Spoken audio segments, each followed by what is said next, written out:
Today's Animal Spirits is brought to you by Composer. We've mentioned them on the show before, right? We've talked about Composer. Composer.trade. You can basically create your own rules-based trading asset allocation strategies. We're big rules-based guys here. It makes a lot of sense, especially... Does it have to be trading? No, I said trading or asset allocation. But I think rules-based is probably more important than ever right now when markets are going down. Just use your gut. Just use your gut. Just wing it. If you can completely extricate yourself from trading and moving money around, that I've played around with this. So this week, someone from Composer sent me their new 60/40. It's called. And what they did is I think we've mentioned this on the show. They have NTSX is the Wisdom Tree fund that is a 90/60 that gives you leveraged exposure to a 60/40, which then allows you to invest the other 40%. Is this portable alpha? Is it portable? I think that's what they call it. So effectively, what we're saying here is with 66 cents on the dollar, if you invest in this 90/60 fund, you can get $1 worth of exposure with 60/40 portfolio. What are they doing with the other 33 cents? By the way, actually, I've said on the post in the past that I like the idea of the 60/40 with leverage, but I'm not thrilled about the other 33 cents because I think people can potentially get themselves into trouble if they're just, shooting for the fences. This with rules, now we're talking. So what are we doing? Composer's new 60/40 actually is set up pretty well. So it effectively hedges stuff outside of stocks and bonds. So it's in an agriculture fund, oil fund, timber and forestry, and then short-term treasury bonds and gold. Not exactly. Only if they're going up. You didn't read the print. Only if they're going up. Tactical, sorry. So if, for example, you don't want to hold commodities when they're crashing, as we've learned over the last decade. If they're above the 21-day cumulative return, then you go in. If not, you go into bonds. Now we're talking. Not a bet. It's the new 60/40. And it ends up over time, the back test, because you can see the back test on here, gives you returns pretty much typical to the stock market, but it's not nearly in the same correlation. So go to composer.trade. And since it is Cinco de Mayo, I guess, this week, they're letting all Animal Spirit subscribers sign up for free with the code VAMONOS. Stop. That's what it says on here. You want to spell it? V-A-M. Yeah, please. A-N-O-S. V-A-M. Tilde. How do you do the upside down one? No, how do you do the upside down exclamation point? I don't know. Okay. But we'll have a link in the show notes for this if you want to, in the YouTube, if you want to. Vamonos. All right. Does that mean join us? It means come with us. See? I took Spanish in junior high.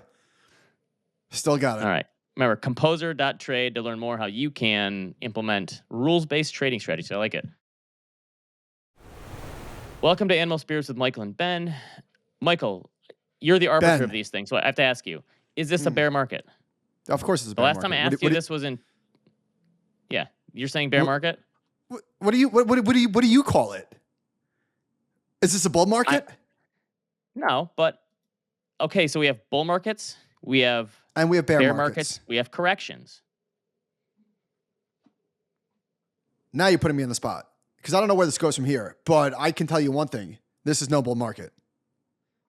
No, of course not. But is this a correction or is this a bear market? I'd say for 50% it's a bear market. Of the market, We've been in a bear market. We've been in a bear market. All right, the S&P 500 is down 13%. You put out a post this week saying this is average. If we take the average intra-year peak-to-trough drawdown on the S&P 500, you did this nice little chart here, and the average is roughly 13% since 1950. One of my favorite, because if you look at it, all these circles down, a lot of times stocks still finish up. So here, I did the numbers on this. So I have the data going back to 1928 for this. So that's 94 years, from 1928 to 1921. 59 of those 94 years, we've had a double-digit drawdown some point during the year from peak to trough. That means roughly 2/3 of the time, you're going to be down double digits at some point in the S&P 500. 58% of the time, so let's call it 60. I'm going to round up. My daughter's learning how to round up in second grade right now. I'm going to round up. 60% of the time. It works every time. 60% of the time, when you had a double-digit peak-to-trough drawdown during the year, you still finished the year with a gain. Okay? One more. Okay. 40% of the time, when you had a double-digit drawdown, you still finished the year up double digits. If we're looking for... Now, if you're a person on Twitter, you would say, yeah, but that's never happened when the Fed is taking the punch bowl away, interest rates True. are rising, True. inflation is high. True. The True. thing is, all these corrections in the past, they didn't happen for no reason. They happened That's also because true. people were pessimistic, bad stuff was happening. That's a good point. I'm saying, okay, if I'm a betting man and I'm going with probabilities here, is the S&P 500 going to finish down 30% this year or up 5%? I'm leaning towards up 5% because that's the way the stock market historically has leaned. Call it, again, 60% of the time. Every time. I'm trying. You can't gauge sentiment from people you talk to on the street or Twitter or even the shoe shine guy, which is a thing that no one does anymore. Because no one wears nice shoes anymore. Listen, you're allowed to be glass half empty without being a crazy person. But okay? I'm saying, quote unquote, everyone right now is bearish. There's no one who is trying to look on the bright side of things or saying glass is half full. Everyone is saying the Fed's going to make this worse. Interest rates are going to keep rising. Inflation's going to get out of control. This is only going to get worse. My personal glass is always half full, but right now it's also half empty. Here's another thing. Everything that people predicted would get crushed has SPACs, IPOs, ARK, all of the altcoins, crypto, all this stuff that people said this stuff has to crash. It's crashed, and the S&P 500 is down. I think at its worst point, it might have been down 14 or 15%. Yeah, it's pretty great. It's pretty great. So, I mean, that honestly is best case scenario for the stock market. Wouldn't you say that the fact that the whole stock market is not down, and especially Facebook was off 50%, Netflix down 70%, how about this? Amazon down 35%. The market is clearly pricing in a recession. I think that's where we're getting, right? Is that fair to say? The market is anticipating a recession. Now, if we get one, things can get way worse, right? To your point, even though so many things have gotten crushed, the index is only down 13%. So if you're scared now, I'm not trying to scare anybody, it can get a lot worse. Flip side, if we don't get a recession, if we can get a soft landing, which few people think the Fed will be able to orchestrate, then stocks can do absolutely fine from here. And also, what's our time horizon? I mean, I'm always bull. I'm a plumber bull, right? My portfolio is always invested. My portfolio says perma bull, but my heart says Nouriel Ruby. No, I'm kidding. But that's where we are. That guy. He had a moment there. I guess. All right. What do you guess?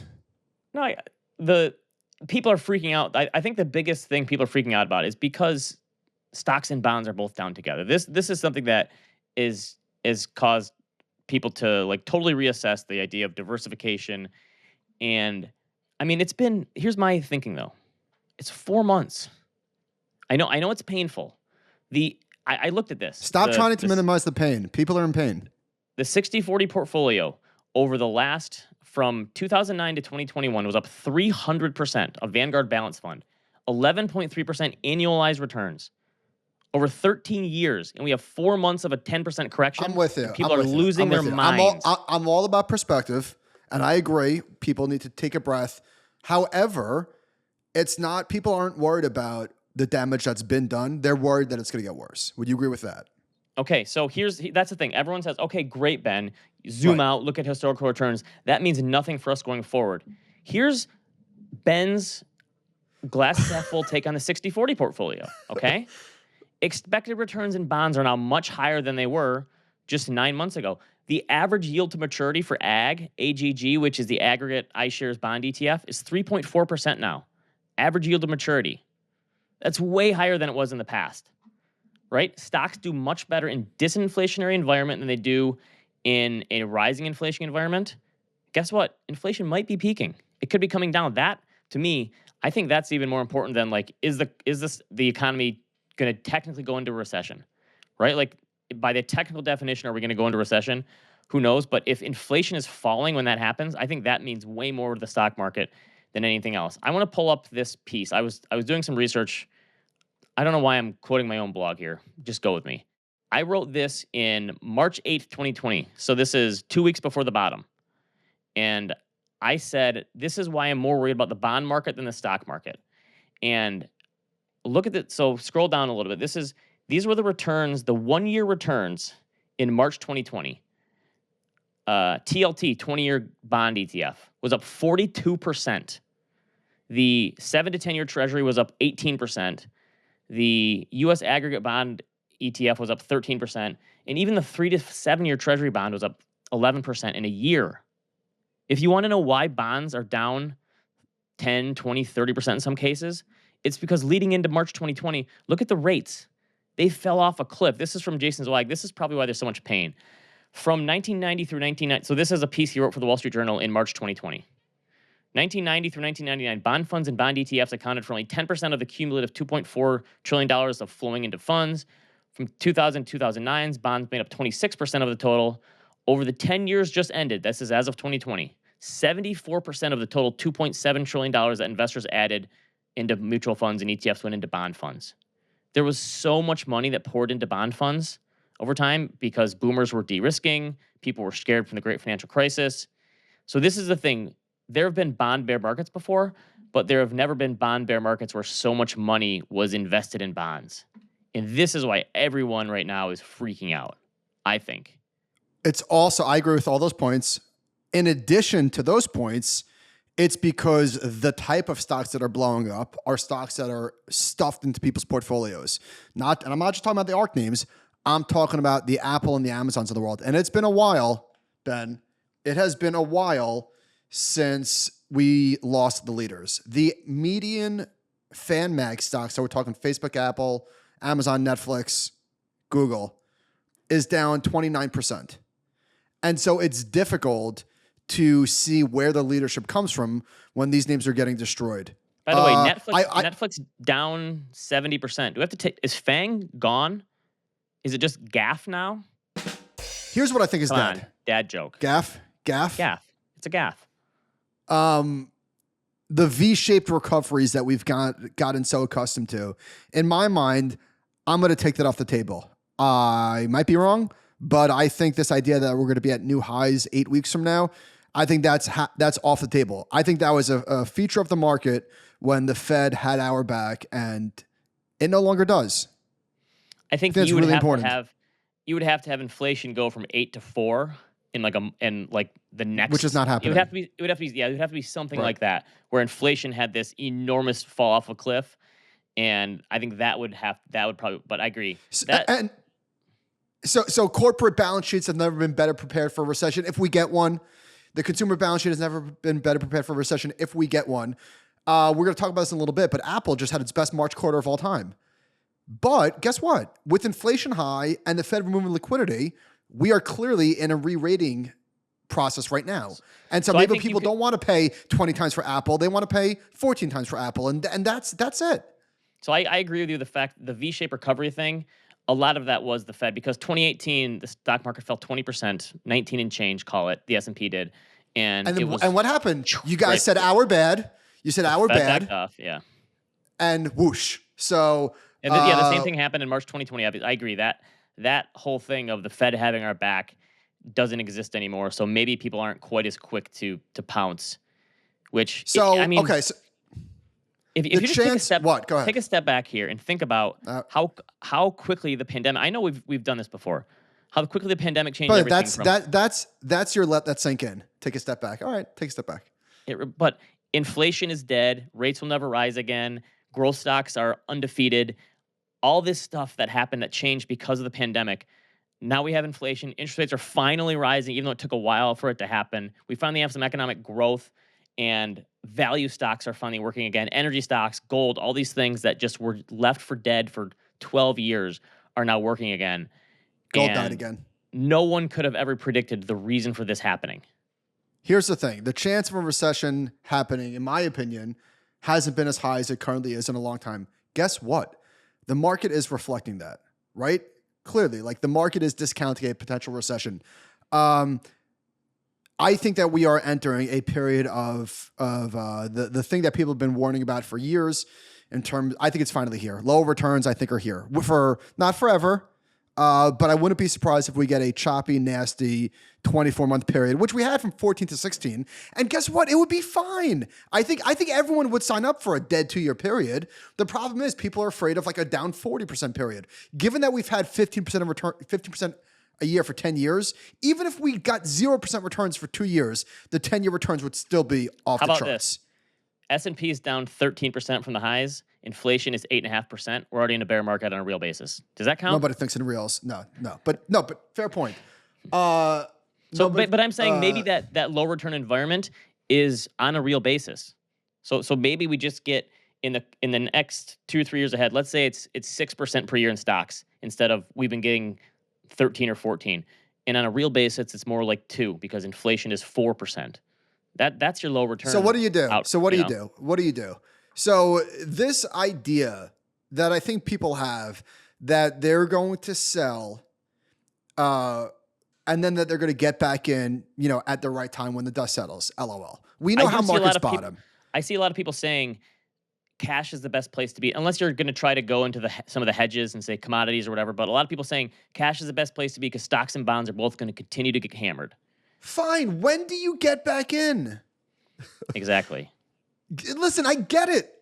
Selling is easy. It feels good, relief. And you feel smart when the market goes down and you tell yourself, I'm not going to buy back yet. I'll go, we're going lower. Or you sell, the market goes higher and you're done. You're never getting back in. Haven't we learned this lesson? Yes. And you get addicted to cash. Yes.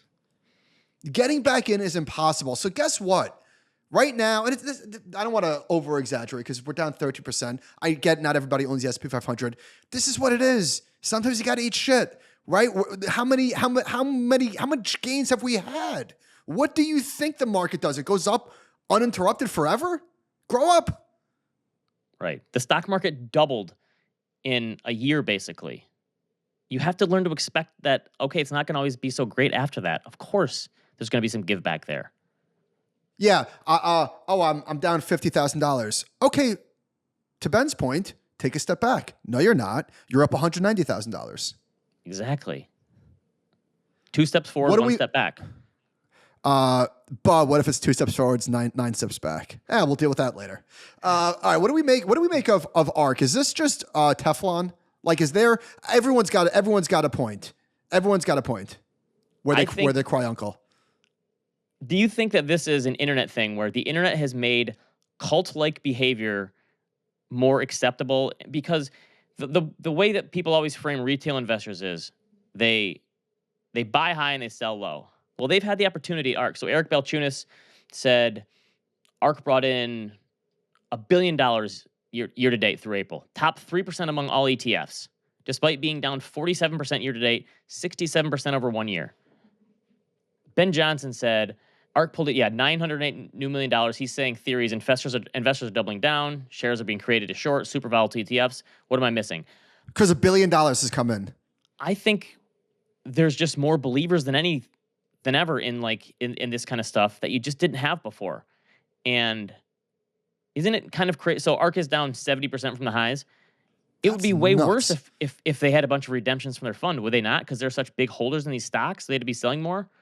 I threw up this chart that if you look at ARK's peak like 300 days later versus the top of the NASDAQ bubble, after 305 days, ARK is down 70. The NASDAQ was down 60 at that time. This is a massive, massive blow up of epic proportions. Is this just a case of people not wanting to believe it in the old, I'll just wait till I get back to even, then I'll sell it kind of thing? Like I'm really shocked that people aren't running to the exits in this fund for how bad it's been. I don't know. I really don't know. I think to the extent that this is people doubling down, nobody. I would venture to say that very few ARK investors were all in, right? It's a piece of their portfolio.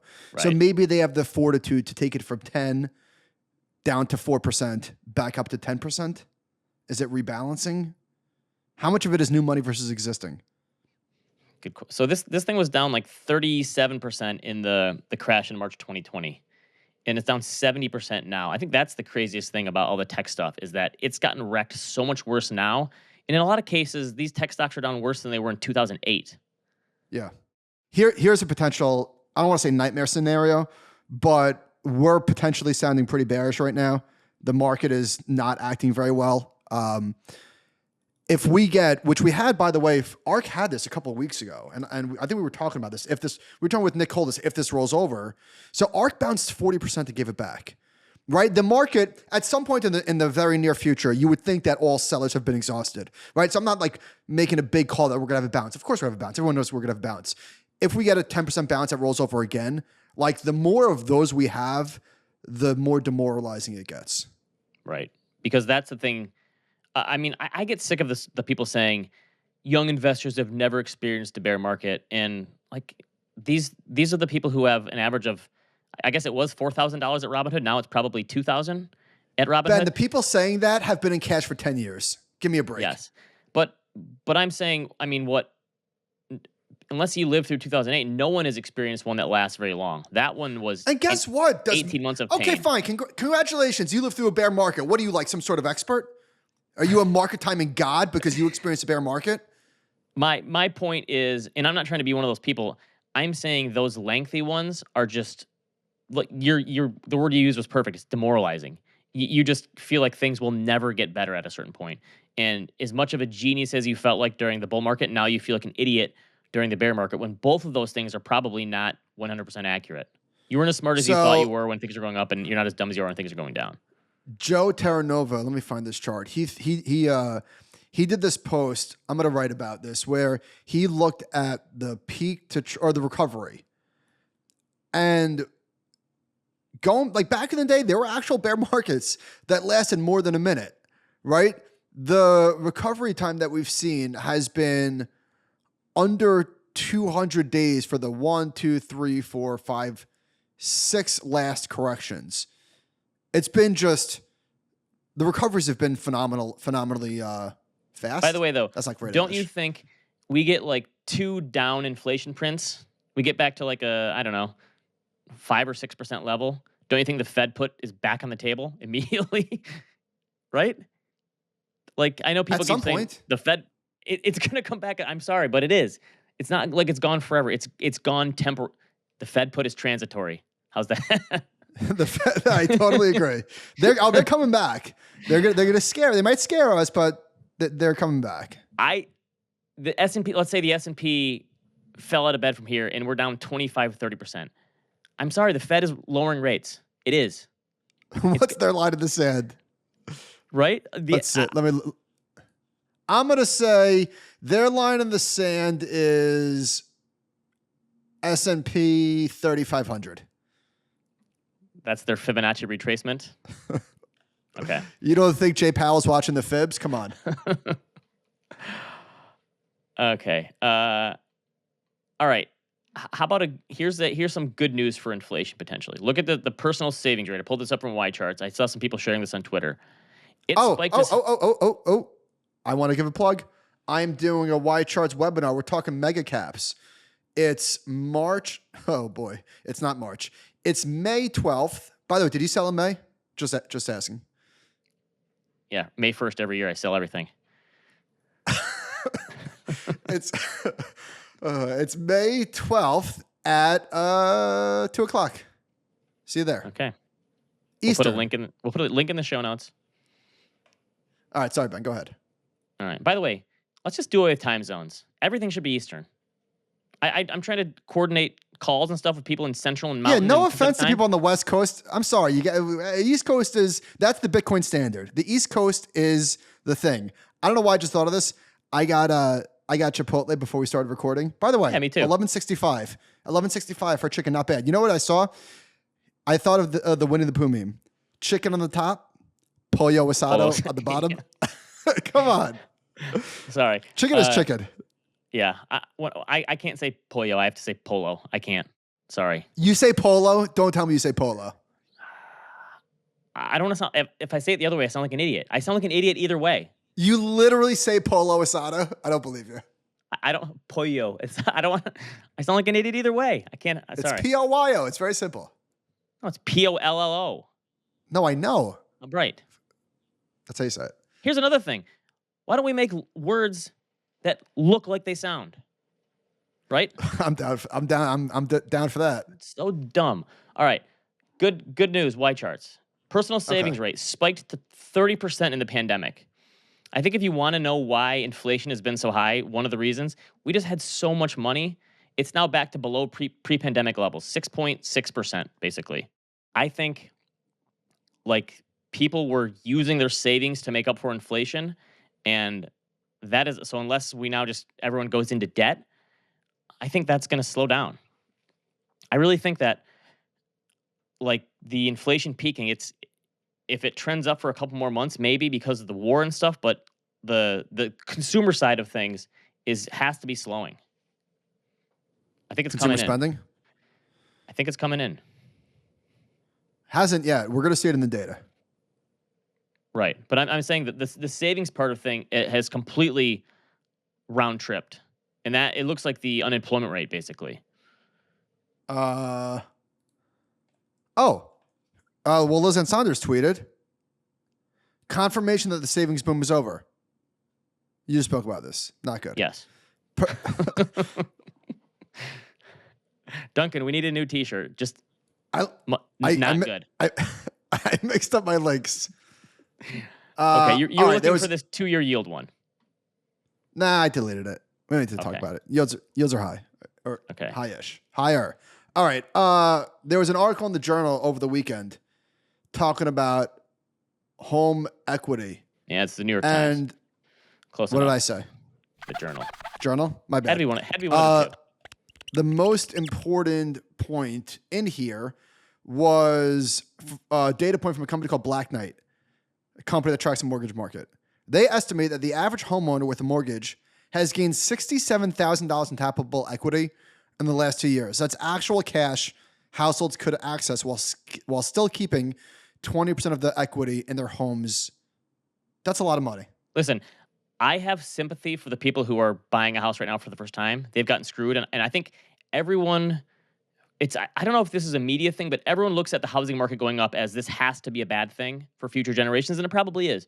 But I also think there are thousands and thousands of middle-class people whose only financial asset is their house who have a huge windfall because of this house. Like, there is some good news from this housing boom. Of course there's some good. Two-thirds of the country owns a home. So this is, Americans who own homes have gained more than $6 trillion in housing wealth.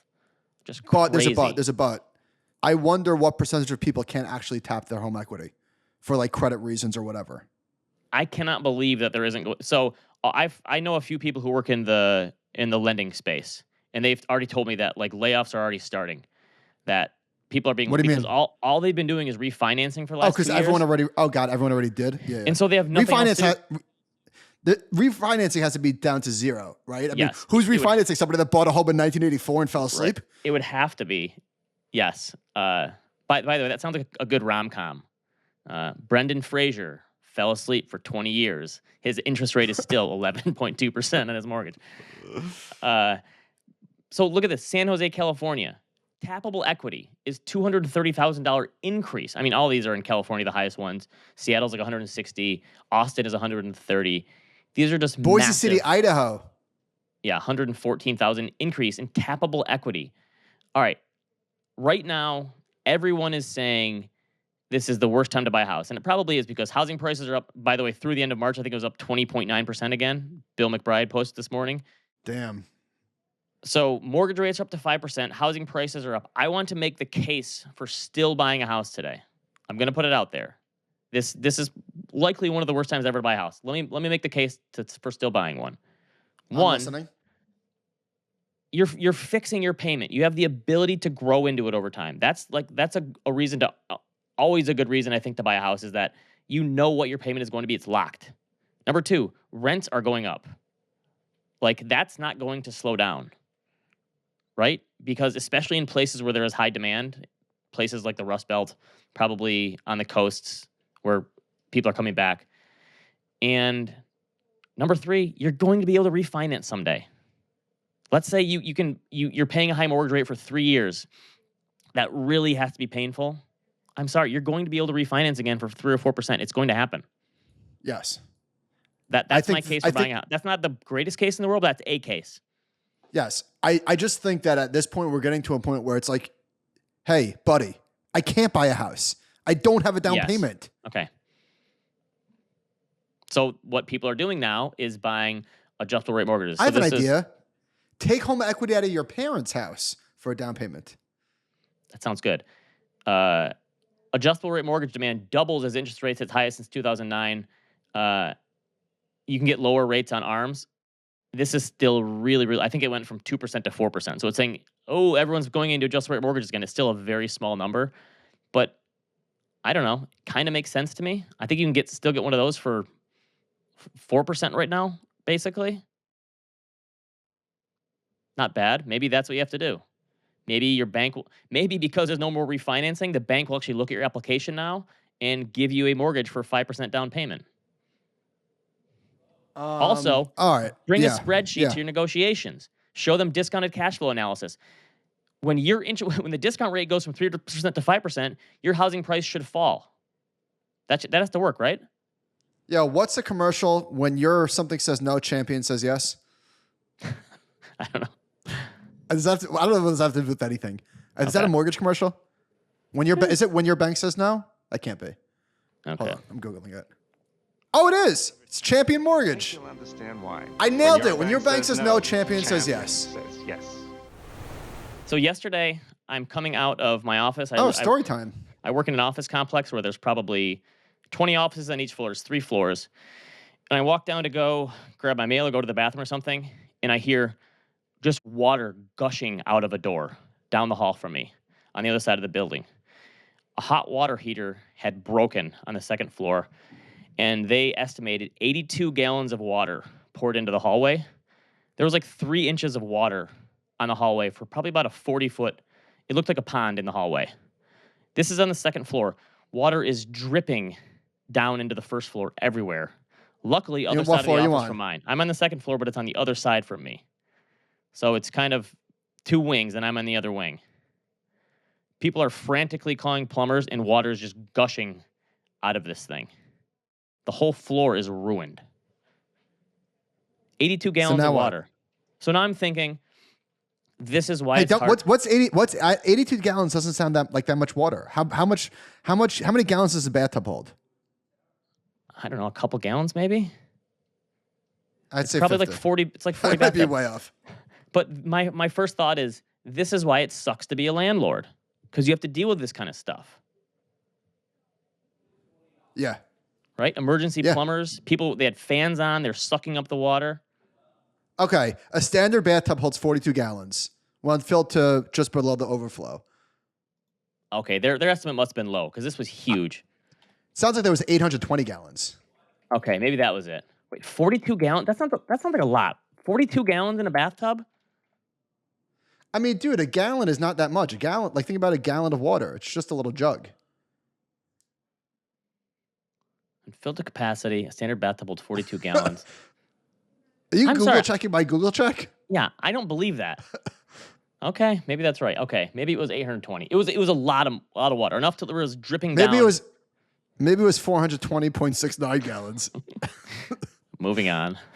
By the way, not much in the Twitter Elon Musk saga this week. Yeah, it's gonna be a while, right? Until it goes through. All right. I did not. We're gonna get to great quarter, guys. By the way, check out the Quarter app, QUARTR. I had a busy week listening to earnings calls. I did not listen to the Microsoft one, though. I will admit, I did not listen to it. Also, Quarter has some awesome new features coming out soon. That's called a teaser. So, nice teaser. All right, so their cloud is still growing ridiculously, up 42% quarter over quarter.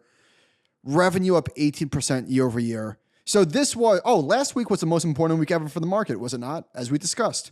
That's what you said. Let's see. LinkedIn is still growing somehow. I don't really know how that's happening. But what I want to get to, all right, Google, same story. Sales up 23% year over year. Cloud sales up 43%. Everyone's talking about TikTok. Facebook's talking. I mean, they can't not. It's sucking out all the attention in terms of what they're doing to their competitors. Do people people lost the ability to be wowed by these companies? The fact that they're still growing 20% year over year when all these are $1 trillion companies now? That still is mind-boggling for me that they're still able to grow this much at the size that they're at. Google announced a $70 billion buyback. Yeah, they're still growing like crazy. So these companies, you don't often get the chance to buy these companies 30% off the highs. I mean, it happens, right? This is not the first time, but that's where we are. All right. Talking about TikTok, CEO of Google said their shorts now have $30 billion. Sorry, 30 billion daily views. 30 billion. No, that's double the amount of views over the private. competitor. I'm sorry. No, wait, I'm sorry. Eliminate what I just said. Ben, you're right. So what does TikTok have? $1 trillion? Not good.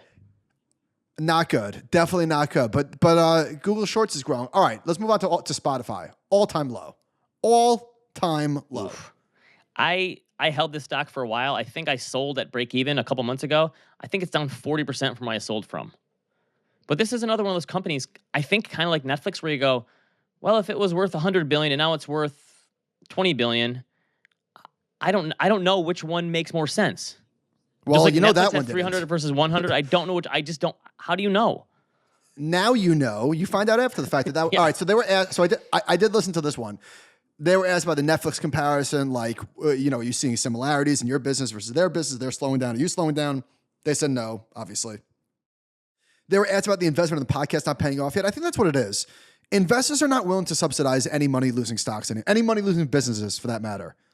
It's over. And by the money way, costs something. Sorry.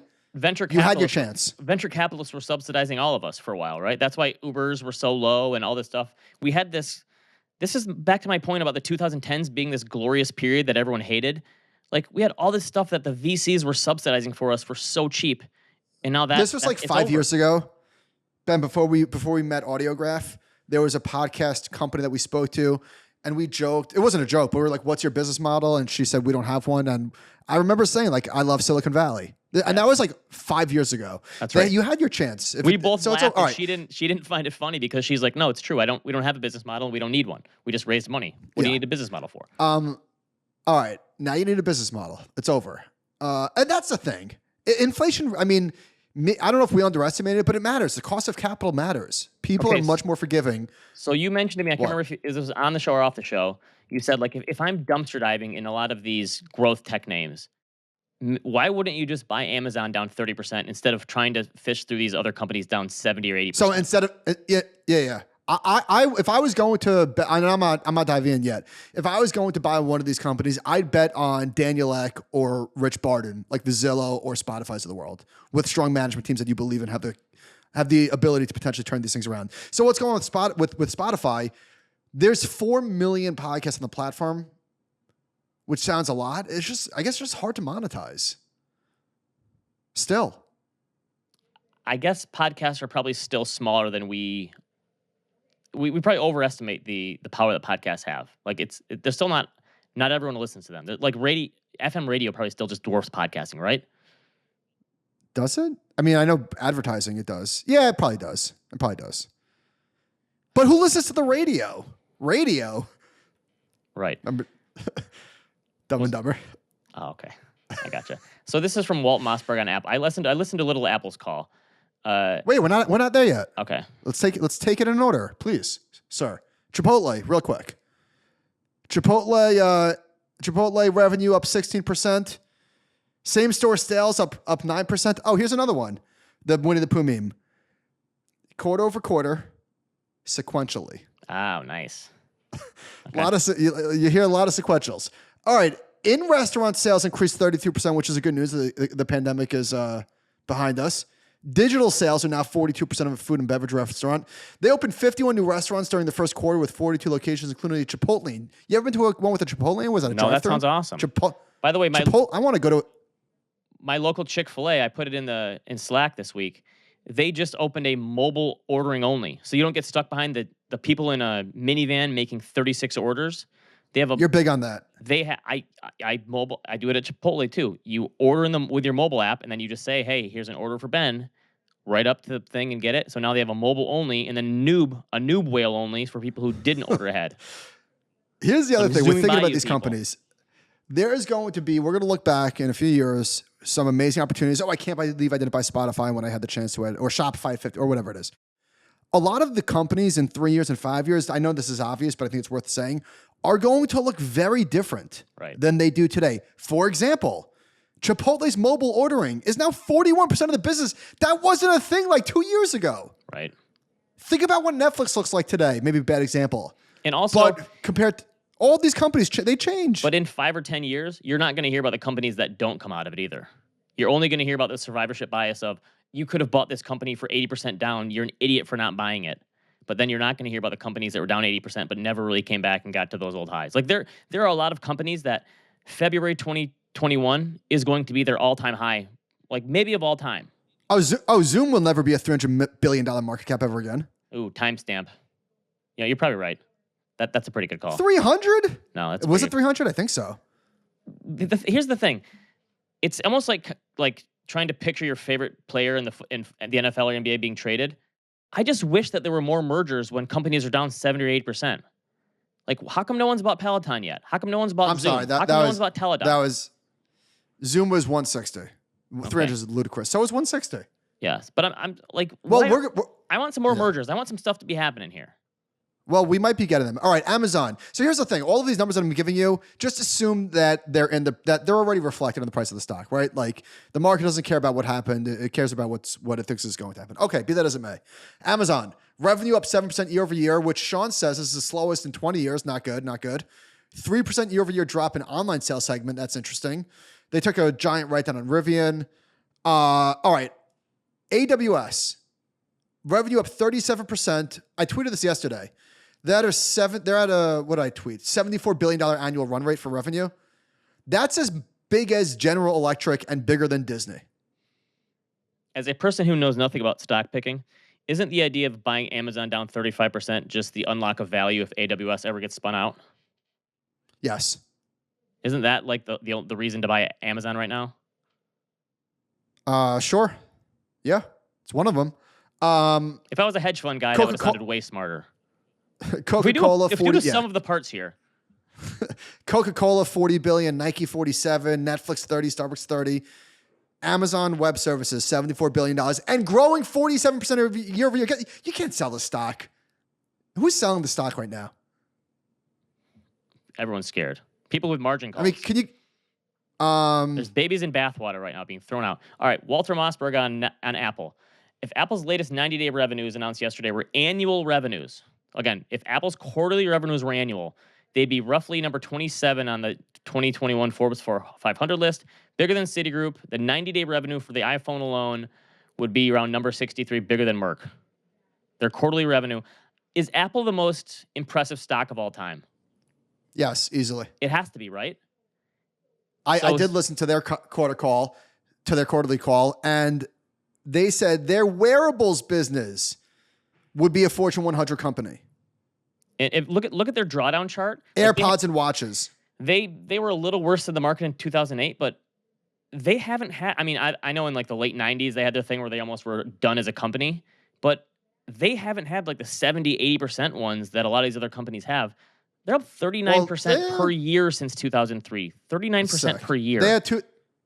They had 3 big drawdowns. All right. Do you think Robinhood's done?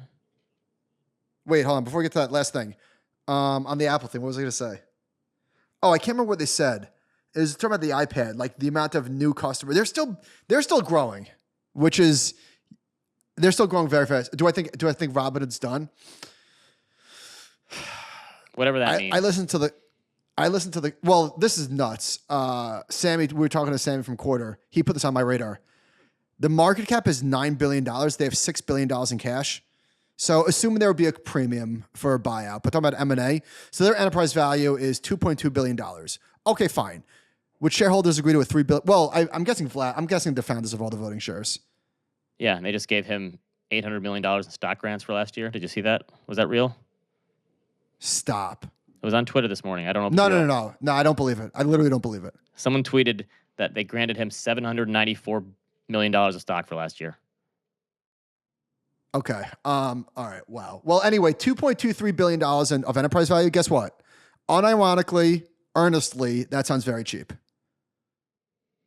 It also sounds scary to a lot of fintech companies that are raising money at silly valuations. Robinhood's enterprise value is $2.2 billion. Are you sure you're worth 500? Goldman or Fidelity should buy them. I don't know why they don't. Coinbase. Yeah, Coinbase probably makes more sense. By the way, Okay, so I was let's look at watching some. I was watching Yeah, the NBA games last night, and they go to NBA and TNT, the after show with Shaq and Charles Barkley and Kenny Smith. so good. Uh, in huge letters on their thing, sponsored by Coinbase. And I was thinking, the bear market's probably not over until Coinbase stops advertising on the NBA. No. Right? Is that the tell? I know. I'm just kidding. All right. So I went through some of their stuff. They say, here's a slide, made it progress on our ambitious 2022 roadmap. Completed the crypto wallet rollout. Did you get your money off crypto, off the platform? It's garbage. It doesn't work. I have to move to It's not Coinbase in New York. again. It's not in New York. Okay. Tax advantage of retirement accounts remain on track. What's taking so long? All right. So anyway, so let's run through some slides real quick. Net cumulative funded accounts has gone sideways for 4 quarters. Not a surprise. Monthly active users, 16 million off the highs of 21 million. And this is the coup de grace, Ben. Average revenue per user peaked at 137. It's now at 53. That's brutal. Net revenues peaked at 565 down to 299. Not good, not good. If you had to guess, average Robinhood account drawdown right now, 40%? 50? Yeah. It's got to be so high. Vlad spoke about that. Like for most of our history, Robinhood has operated in a period of low interest rates, low inflation, and rising markets.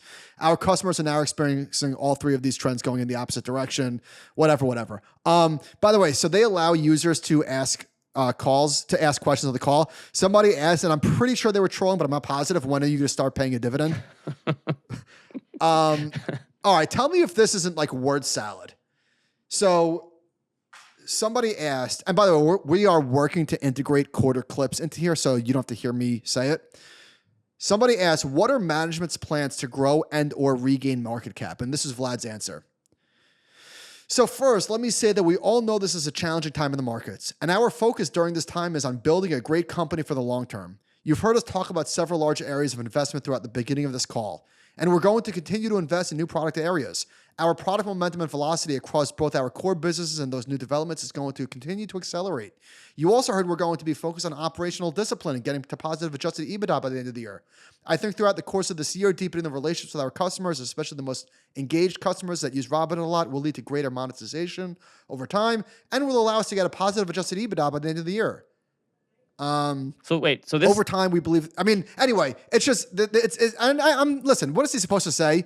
But it's like it's an answer, non-answer. It's just word salad. Okay, this is from Ben Zinga. We're gonna try harder, and then we're gonna do more, and then we're gonna try harder. Let's go. So this stock is down what 80% So this is from Ben Zinga. Robinhood. Credit to you. Credit to you. What? Did you sell the top? Close to it. That's pretty not bad. A couple days early. Robinhood Chief Executive Vlad Tenoff took home $796 million in total compensation in 2021. He's going to be like the WeWork guy, right? He's going to be the next WeWork guy that makes off like a bandit, and this company is going to go under maybe. $796 million. Are you kidding me? They're below their last private round of financing. Unbelievable. Speaking of modest proposal, by the way, it looks like Pinterest. If we go into a severe bear market from here, call it like S&P down 20-30%, he's gone by the end of the year. I think as CEO, I think he's gone. But I don't know what voting shares he has. He might have it all. Him and his co-founder. So here's one from Twitter. Robinhood was valued at $12 billion in the private market, now at less than $9 billion. Coinbase was valued at $68 billion, now at $28 billion. SoFi went public at $9 billion, now at $5 billion. Root was valued at $4 billion in the private market, now at less than $0.5 billion. Maybe it's time to revisit this fintech thing. Modest proposal said, looks like Pinterest share price now is below the Series G and Series H rounds, which were funded in 2015 and 2017. Also broke below the IPO price from 2019. Turns out that private stocks are also stocks. Maybe, just maybe, the numbers that VCs are making up in the private markets aren't real. I'm gonna throw it out there. Maybe they're just all making these numbers up. Is that possible? All right. Let's move on. We got a time crunch. Let's move on to recommendations. That was the okay. I got a lot. Hang on. Do yours real quick. I gotta find something. You do your recommendations. Okay. I'm gonna do it to a blank screen. I need some feedback. I need some back and fro. No. What do you mean a blank screen? I thought you were leaving me. No, I'm looking for something. I watched a lot of TV this weekend. Watched some basketball. By the way, Giannis is Thanos. There's no answer. He is completely Thanos. What did I watch? Oh, I binge watched Ozark. 6 episodes. So you have one left. We did. No, there was only 6 episodes for the second half. I thought there was so 7 of them. Freaking good. Okay. So maybe this is recency bias, but it is one of my favorite shows of all time. It's in the top 10 so we watched 3 of them. Here's the thing. I wish they would do it on a weekly basis to have the build up. Like the build up when you know you're going to see the finale of a show coming up. Yeah. That anticipation to me is totally worth it. Well, you're 100% right. And unfortunately, actually, this is where it falls short. This is where the binging falls short. I was expecting an 8-episode second half, Ben. And so on the series finale, I didn't know it was over. Oh, seriously? I thought there was 2 more episodes. And then when I found out, I was so pissed. It was so anticlimactic. You know what I mean? Because I was expecting 2 more. It was great. But I didn't know it was the end. And I also finished Tokyo Vice, which I'm going to triple down on. Thank you to you for recommending. And I think a listener recommended that initially. Loved that show. Quality. All right. And you know what? I'm in for season 2 for Tokyo Vice. That I want more of. All right. You're just a 1-season guy usually. All right. I did the Bogle Effect. I took a plane ride last week for some business. Read the Bogle Effect. Not to brag. I think I finished it on one sitting. Eric Balchuna said this. Also, not to brag. There may be a couple quotes in here from yours truly, but this one was crazy. He said that Vanguard has roughly 25% of all fund assets right now in the fund business, but they make up just 5% of all fees earned. Like Jack Bogle really was. You read this, and it's kind of like a biography of Jack Bogle, and also kind of like a tribute to him. The guy really was a saint. Like just totally one of a kind. Excellent book. Totally recommend the Bogle Effect. Who's the Jack Bogle of crypto? There isn't one. There'll never be one because people like money too much in crypto.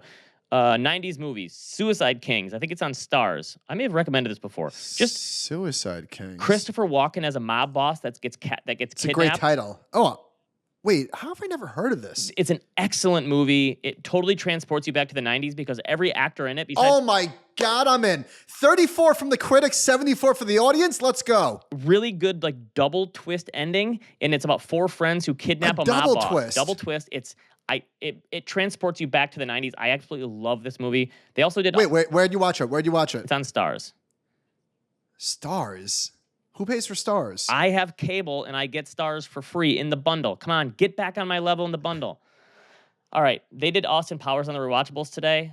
I forgot. Like I can't wait. I remember going and seeing that with like 15 of my friends in high school, packed movie theater, and we were just dying. That movie was so much fun. Is the to see opening in the theater. scene? Is the opening scene him peeing, or am I misremembering? No, it starts in the 60s, and then that's towards the beginning. Also, Okay. I have some nits to pick with Better Call Saul. I've quit this show like 7 times, and everyone last year was saying you have to watch the next season, and it finally came out on Netflix, and I flew through it in the last week. This is a 6-season show that should have been a 6-episode miniseries. Nothing happens for 95% of it. It is so boring, and there's finally stuff happening in the new season, but honestly, it makes me more mad than anything. And the character that they show on Breaking Bad is nothing like the build up to the character in this show. I'm hate watching it at this point because I love Breaking Bad so much. I actually, and I love you for saying that because I was thinking about getting back on the Better Call Saul bandwagon. It makes me mad watching it. It's so slow, and it's You just saved me like 50 hours. Thank you, Ben. I stopped watching that. I saw people saying like it might be better than Breaking Bad. No, it's not. You morons. This show would not exist if Breaking Bad was not. This is about as animated as you get. So I'm gonna take your word. I spent like 10 hours of my life watching this in the last week, and it was done, and I'm like, oh, that's great. There was like 2% of a good show here. Anyway, sorry, I'm a little animated about this. Oh, I love it. All right. All right. Shoot us an email, animalspiritspod@gmail.com, and we will see you next time.